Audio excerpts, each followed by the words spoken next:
যেখানে তিনি আবার এসে বলেছেন আই এম ব্যাক।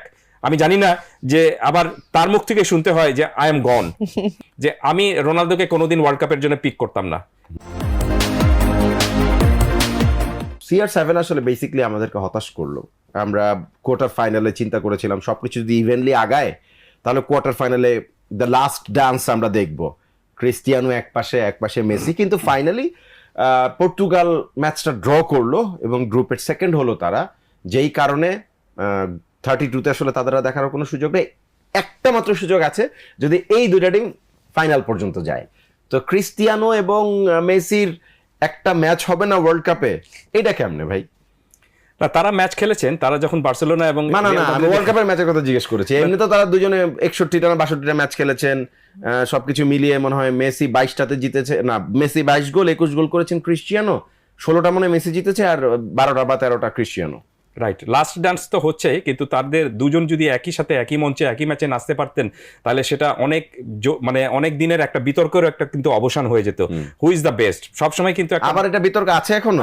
আমি আই ডোন্ট থিংক সো যে মেসি এবার বিশ্বকাপে এখন কনক্লুসিভ না। অবশ্যই কনক্লুসিভ। আপনি আমি একটা স্টোরিও লিখেছিলাম, মেসি যখন হ্যাটট্রিক করার পরের ম্যাচে যখন 2 গোল করেছিলেন তখন আমি একটা স্টোরি লিখেছিলাম যে মানে সেরাকে এই বিতর্ক অন্তত শেষ। অন্তত মেসি এখানে একটা লম্বা দাগ টেনে দিয়েছেন যে এরপরে আমার মনে হয় যে এই বিতর্ক নিয়ে বিশ্বকাপে, বা আপনি শুধু বিশ্বকাপে না, আমি বলবো যে আপনি পুরো বিশ্বের সেরা ফুটবলারকে সেটা নিয়ে যদি আপনি যখন তর্ক হবে তখন মেসিকে আলাদা করে রেখে তারপর অন্য হিসাবটুকু করতে হবে, কারণ তার পারফরমেন্সই এবং সারা যেটা বললেন যে কন্টিনিউয়াস পারফরমেন্স। আমি সবসময় কিন্তু আপনি দেখবেন যে অনেক কিছু হয়, ঘটনা ঘটে যে আপনি হঠাৎ করে কেউ একদিন কোনো একটা পরীক্ষা ফার্স্ট হয়ে গেল, কিন্তু সেইটা যদি সে ধরে রাখতে না পারে, আপনি বা কোনো একটা ম্যাচে যদি কেউ হঠাৎ করে ভালো পারফরমেন্স করে আপনি জিতিয়ে দিলেন, কিন্তু সেটা যদি আপনি ধরে রাখতে না পারেন, সেটা যদি আপনি কন্টিনিউশন না থাকে, তখন দেখবেন যে ওটাকে বলা হয় কি যে দ্যাট ওয়াজ এ ফ্লুক।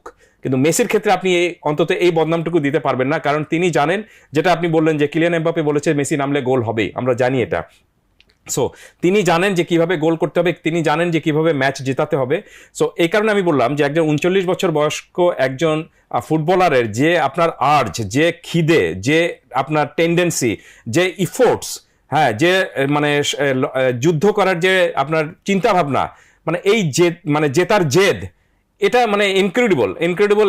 এটা আপনি এই মেসি ছাড়া আর কারো কাছে এভাবে পাবেন না। হ্যাঁ, আপনি বলতে পারেন তো রোনালদোরও তো এই জিনিসটা রয়েছে, কিন্তু রোনালদোর থাকলেও রোনালদোর ধরেন আপনার অনেক ক্ষেত্রে রোনালদোর আপনার জটিলতা রয়েছে। নাম্বার 1 জটিলতা রয়েছে যে রোনালদো কিন্তু আপনি হয়তো রোনালদোর ভক্তরা একটু অখুশি হবেন, Ronaldo is a selfish player. Number 1, Ronaldo is not a team man. যিনি আপনার ব্রুনো ফার্নান্দেজের কথা আপনার মনে রয়েছে যে ব্রুনো ফার্নান্দেজ আপনি একটা শট নিয়েছেন, গোল করেছেন, সেখানে রোনালদো মাথা ছুঁয়ে দিয়েছিলেন এবং বলেছেন যে বলটা তার মাথায় লেগে এসেছে, মানে গোলটা তিনি দাবি করছেন। হ্যাঁ, বারবার তিনি এরকম ভাবে দাবি করছেন। তো রোনালদো কিন্তু কম গোল করেননি, আর ফার্নান্দেজ কিন্তু যে খুব বেশি গোল করেছেন তা কিন্তু না। তো এই একটা গোল তাকে দিয়ে দিলে আপনি সমস্যাটা কোথায় ছিল? তো আমি এই কারণে এটা বললাম যে রোনালদো ভালো প্লেয়ার, কোনো সন্দেহ নেই, কিন্তু football is a team game. ফুটবলে আপনি একা পারফরমেন্স করে 1-2 ম্যাচ জেতাতে পারেন, কিন্তু আপনি বিশ্বকাপ জেতাতে পারবেন না। বিশ্বকাপ জেতাতে হলে আপনাকে কিন্তু দলগতভাবে জোটবদ্ধভাবে খেলতে হবে, নইলে আপনি এই যে দেখুন অন্য কোনো প্লেয়ারের ক্ষেত্রে কিন্তু এই অভিযোগটা উঠে নেই যে তাকে দলের খেলোয়াড়রা ঠিকমতো পাস দিচ্ছে না বা বল সরবরাহ করছে না। বল সরবরাহ করছে, কিন্তু তিনি পারফরমেন্স করতে পারছিলেন না। পারফরমেন্স করেছেন একটা ম্যাচে, যেখানে তিনি আবার এসে বলেছেন আই এম ব্যাক।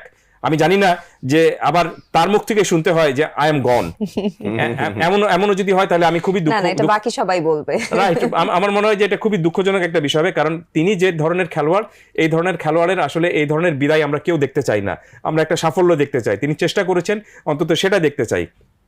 কিন্তু সর্বশেষ যে ম্যাচটা আমি আজকে রাতে যেটা দেখে আসলাম, কলম্বিয়া এবং পর্তুগালের যে ম্যাচটা ছিল, গোল শূন্য ম্যাচটা ড্র হয়েছে, কিন্তু এই ম্যাচে প্রচন্ড ফাইট হয়েছে এবং সেই ফাইটের সবচেয়ে নীরব দর্শক হিসেবে ছিলেন আবার সেই রোনালদো। তার রেটিং আপনি 5.something এসেছে, না 4.5 মেবি। আমি একটাতে বিভিন্ন ডিফারেন্স আসে, তো আমি যেটাতে ছিলাম বিবিসিটা আমি দেখছিলাম, সেখানে তার 5.something এসেছে। তার মানেটা হলো যে মাঝারি মানের নিচে। মাঝারি মানের নিচে একজন ফুটবলারের যদি পারফরমেন্স থাকে তাহলে তো তিনি একাদশের সুযোগ পান কোত্থেকে, কিভাবে পান?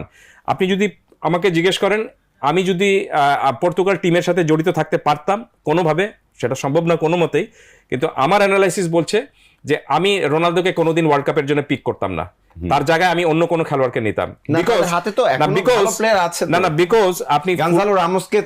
আপনি ন্যাশনাল টিমে যখন খেলবেন তখন আপনাকে দুটো বিষয় থেকে বেরিয়ে আসতে হবে। ওয়ান, ইমোশন আপনাকে বাদ দিতে হবে, নাম্বার 2 ইগো বাদ দিতে হবে, আর নাম্বার 3 ওরশিপটা বাদ দিতে হবে। আপনি এই তিনটাই কিন্তু রোনালদোর মধ্যে রয়েছে।